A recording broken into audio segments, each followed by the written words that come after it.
Aujourd'hui, nous sommes à la Roquebrussanne, où se tient l'Assemblée générale des maires ruraux du Var. Au-delà des formalités liées à une association, compte rendu financier, rapport moral, nous allons traiter un certain nombre de sujets d'actualité.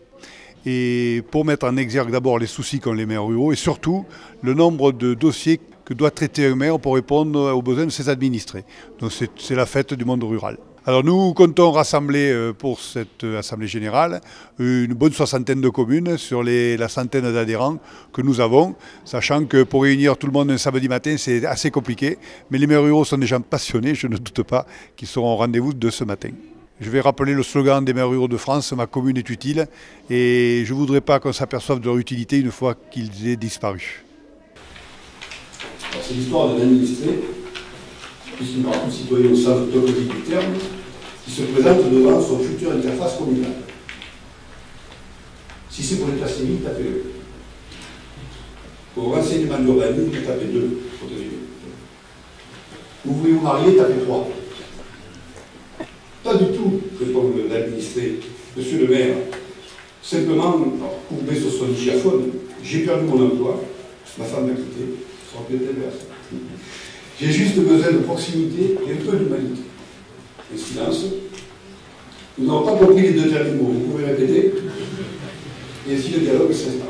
Depuis une dizaine d'années, s'est installé un consensus des élites gouvernantes qui vise à dissoudre les communes dans les intercommunalités. Ça, il faut bien garder ça présent à l'esprit, et j'ai été assez ulcéré par l'attitude du Sénat, qui, en première lecture, jusqu'à la première lecture, s'est battu pour combattre cette dérive, et qui, in fine, donc, a capitulé. Alors, on nous dit que la compétitivité de notre pays en dépend.